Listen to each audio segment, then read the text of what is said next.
ପିଲାମାନେ ତୁମମାନଙ୍କୁ PM tutorial YouTube ଚ୍ୟାନେଲକୁ ସ୍ୱାଗତ। ପିଲାମାନେ ଆଜିର ଭିଡ଼ିଓରେ ମୁଁ ତୁମମାନଙ୍କ ପାଇଁ ନେଇ ଆସିଛି ନବମ ଶ୍ରେଣୀ ପିଲାଙ୍କର SA1ର ଭେରି ସିଲେକ୍ଟିଭ୍ ସର୍ଟ କୋଶ୍ଚିନ୍ ଯେଉଁଟାକି ପରୀକ୍ଷା ପାଇଁକି ଇମ୍ପୋର୍ଟାଣ୍ଟ ରହିବ। ତେଣୁକରି ଏହି ସର୍ଟ କୋଶ୍ଚିନ୍କୁ ଯାହା ବି ହେଲେ ତୁମେ କଭର୍ କରିଦେବ ଏବଂ ସର୍ଟ କୋଶ୍ଚିନ୍ ଗୁଡ଼ିକ ଭିଡ଼ିଓ ମାଧ୍ୟମରେ ତୁମର ସବୁତକ ମନେ ରହିଯିବ। ଠିକ୍ ଅଛି ପିଲାମାନେ, ଆସ ସମୟ ନଷ୍ଟ କରିବାନି, କ୍ଲାସ୍ଟିକୁ ଷ୍ଟାର୍ଟ କରିବା। ଏବଂ ଯେଉଁମାନେ କ୍ଲାସ୍ରେ ନୂଆ କରି ଅଛ ଯଦି ବର୍ତ୍ତମାନ ସୁଦ୍ଧା ଚ୍ୟାନେଲକୁ ସବସ୍କ୍ରାଇବ୍ କରିନ ତେବେ ଚ୍ୟାନେଲକୁ ସବସ୍କ୍ରାଇବ୍ କରିବା ସହିତ ପାଖରେ ଥିବା ବେଲ୍ ଆଇକନ୍ ପ୍ରେସ୍ କରି ଅଲ୍ ବଟନ୍ ସେଟ୍ କରିଦିଅ, ଯାହାଫଳରେ कि तुम समझ जहाँ किसी वीडियो अपलोड हम तुम्हें तो सर्वप्रथम देखिपर। ठीक अच्छे पिले, देख पिले टी छोट छोट अक्षर अच्छी तथा चेष्टा कर, मुझे सबुतक ही कहीदेवी, बुझे सबतक तो मुझे आंसर कहि। कोष झिल्ली को कौन कहुए पिले निजे जो मुझे प्रश्न पढ़ी निजे जब आंसर जानी तो आंसर देवाई चेष्टा कर, जहाँफल कि तुम आउ थे भल भाव में रिविजन हो। आउ थे पचार देख कोष झिल्ली को कौन कहुए, कौन कहुए अर्ध पारगम झिल्ली। ये देखिए ऑप्शन देती तार बाछिक कर। कोषवृत्ति क्या द्वारा गठित पिले, कोषवृत्ति क्या द्वारा गठित सेलुलोज। मुझे कहूँ पिले प्रश्न पढ़ला मात्र तुम आंसर निजे देवाई चेष्टा कर। कोषर शक्ति मुद्राटी को कौन कहुए, कौन कहुए एटीपी हूँ शक्ति मुद्रा। परवर्ती प्रश्न देख राइबोसोम द्वारा कौन संश्लेषित हुए पिले, राइबोसोम द्वारा कौन संश्लेषित हुए पुष्टिसार। कौन पिले पुष्टिसार। परवर्ती प्रश्न देख 5 नंबर प्राक्नेष्टीय कोषर डीएनए टी किपरि पिले, प्राक्नेष्टीय कोषर डीएनए टी होची कौन सुसंगठित नुहे, कौन सुसंगठित नुहे। प्राक्नेष्टीय कोष देती तेणुकर सुसंगठित नुहे। परवर्ती प्रश्न देख 6 नंबर केउं वैज्ञानिक जीवकोष आविष्कार करथिले, केउं वैज्ञानिक जीवकोष आविष्कार करथिले पिले, पिले जीवकोष किए आविष्कार करथिले पुरकिनजी। किए पुरकिनजी जीवकोष आविष्कार करथिले। परवर्ती प्रश्न देख 7 नंबर प्रश्न होची वैज्ञानिक सिल्टन और स्वान 1839 मसीह कौन वर्णना करथिले, वर्णना करथिले माने कोष सिद्धांत वर्णना करथिले। कौन वर्णना करथिले कोष सिद्धांत वर्णना करथिले। परवर्ती प्रश्न मुझे देख 8 नंबर जीवर मौलिक एकक कौन, जीवर मौलिक एकक कौन पिले, जीवर मौलिक एकक होची जीवकोष। कौन पिले जीवकोष। परवर्ती प्रश्न देख कोष विभाजन क्षम बोली केउं वैज्ञानिक कहथिले, किए कहथिले भिर्चो। किए कहथिले भिर्चो कहथिले कोष विभाजन क्षम। पिले ये टाइप जितक भी क्वेश्चन अच्छी जो विषय स्टार्ट हो कोष विषय फास्ट पेज रे से भर जहाँ भी परीक्षार गोटे सर्ट क्वेश्चन तुम आसो, तेणुक से पेजटी को भल भाव में पढ़िक मन रख, से पेजटी को भल भाव में पढ़िक मन रख। जहाँ भी मुझे कहे से सिलेक्शन भितर ही परीक्षार पड़े, जमीक एसे कही your headmaster your class teacher ता तो जहाँ स्कूल एसे अच्छी भर पड़ो निश्चित भाव में योर हेडमास्टर एसे पढ़ीला से आप्लिकेसन जहाँ रही आमर स्कूल आप्लिकेसन कही रिमेनिंग पीरियड हो कि लिव आप्लिकेसन हो एवं स्कूल जो फ्रेंडली क्रिकेट मैच हो स्कूल भितर, तापरे पिकनिक जावाई आप्लिकेसन हो से टाइप आप्लिकेसन भितर तुम गोटे पड़ता फ्रेंडली फुटबॉल मैच।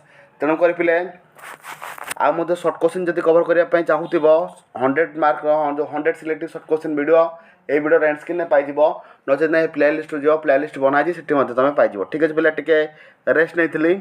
परवर्ती को जा 10 नंबर प्रश्न को जा केउं जीवर समस्त जीवन प्रक्रिया गोटे जीवकोष संगठित हुए, केउं जीव एमिबा। केउं जीव पिले एमिबा।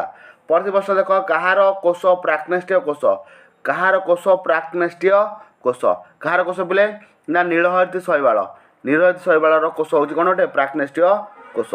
12 नंबर प्रश्न देख माइटोकॉन्ड्रिया आकार केउं फल परी, माइटोकॉन्ड्रिया आकार केउं फल परी ना काकुड़ी, केउं फल परी काकुड़ी भली होची माइटोकॉन्ड्रिया आकार।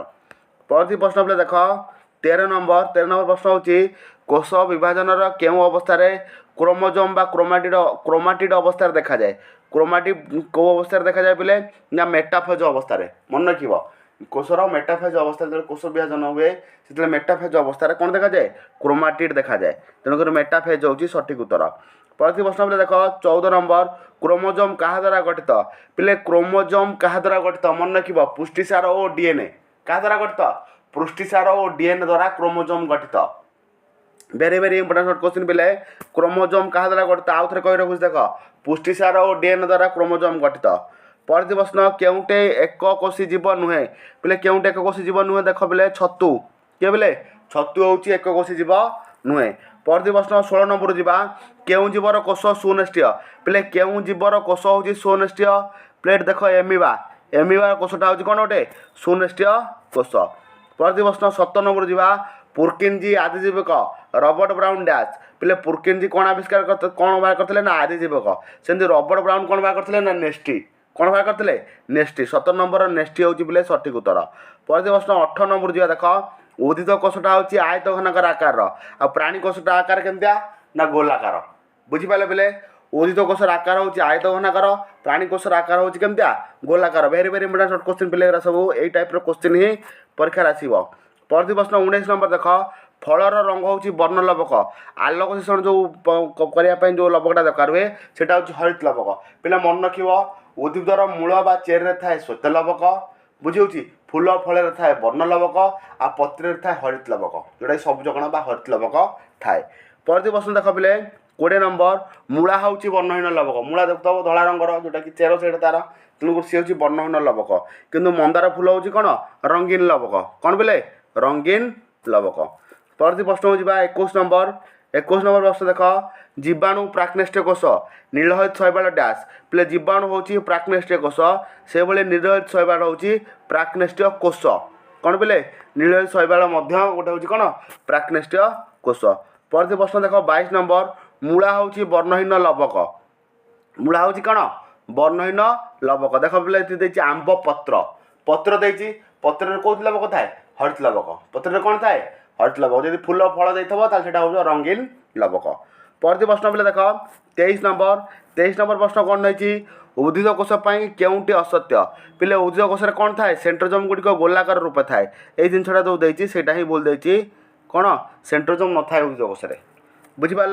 परवर्ती प्रश्न देख पे आउ गोटे क्वेश्चन तो मुझे कही उद्भिद कोष गल्गी बड़ी जो कौन से पढ़ो आ जो माइक्रोकंड्रिया आकार गठन चित्र सह माइक्रोकंड्रिया कौन आकार गठन आ कार्य प्रणाली से पढ़े लंग क्वेश्चन ताको ध्यान दब पे देख 24 नंबर प्रश्न कौन रही कोषर केउं अंगियाटी निजर डीएनए राइबोसोम और एंजाइम साहाय्य पुष्टिसार तैयारी करें किए करें हरित लबक किए बोले हरित लबक करें।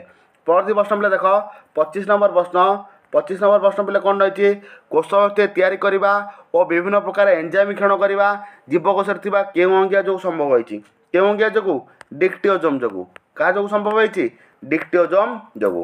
ठीक है पे रोचे आगे क्लास भेट हाँ से पर्यंत पिले पाठपढ़ा जारी रखी था और आज राति ही चेष्टा कर साइंस सब सर्ट क्वेश्चन आ लंग क्वेश्चन पढ़ी कवर करने काली तुम कौन कर ना संस्कृत पढ़ कहीं साइंस टी आगुआ पढ़ ताको आउ थे पुणी रिविजन कर संडे तेणु आग जब संस्कृत पढ़ीदेव तो साइंस को तुम भल भाव कवर कर आ संस्कृत पे तुम कौन न पढ़े भी सर्ट क्वेश्चन कर लंग क्वेश्चन लिखिपर कहीं गप गुड़िक बुझीपार सब विषय गोटे गोटे गप तेणुक संस्कृत बेसिस किसी असुविधा हेनी जहाँ किसी असुविधा हम विज्ञान ही हम खासकर भौत विज्ञान आ भौत विज्ञान पराणु गठन आउ अणु विषय अणुपराणु विषय ए दुटा विषय को भल भाव पढ़ी जावाई चेष्टा कर।